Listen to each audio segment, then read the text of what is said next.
If you remember back in March, we had a question box at the front of PI, and I asked you, our clients, to send in any nutrition questions you wanted answered in blog form.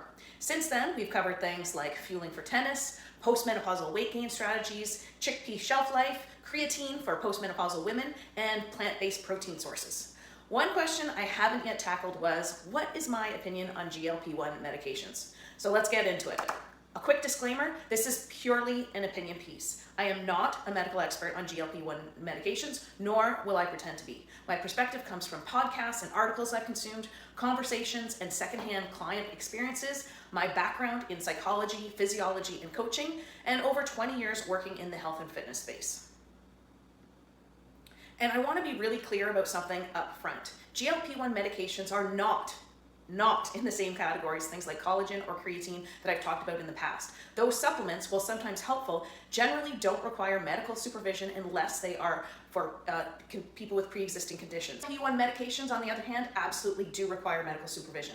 Even though GLP-1 is a natural hormone in the body, these medications push the system way beyond physiological levels. Sometimes people say even 1,000 times normal levels. That's why it's really important to consider this as we talk through this.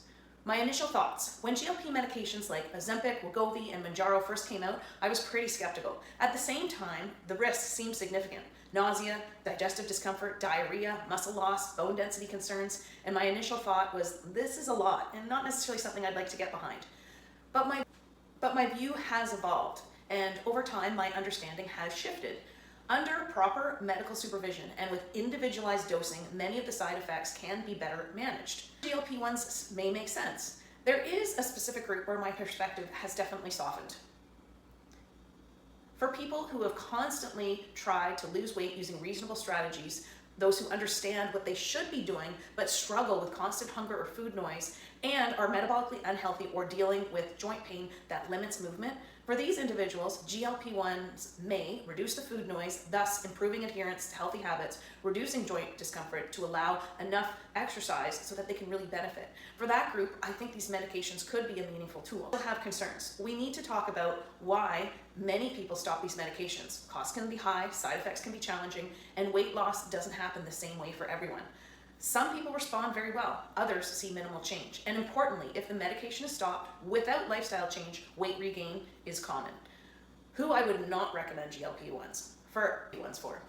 There are a few groups I personally would not recommend these drugs for. First, people looking for a quick fix without changing their habits. Second, people trying to lose those last 10 to 15 pounds. The risk to benefit ratio just doesn't make sense here.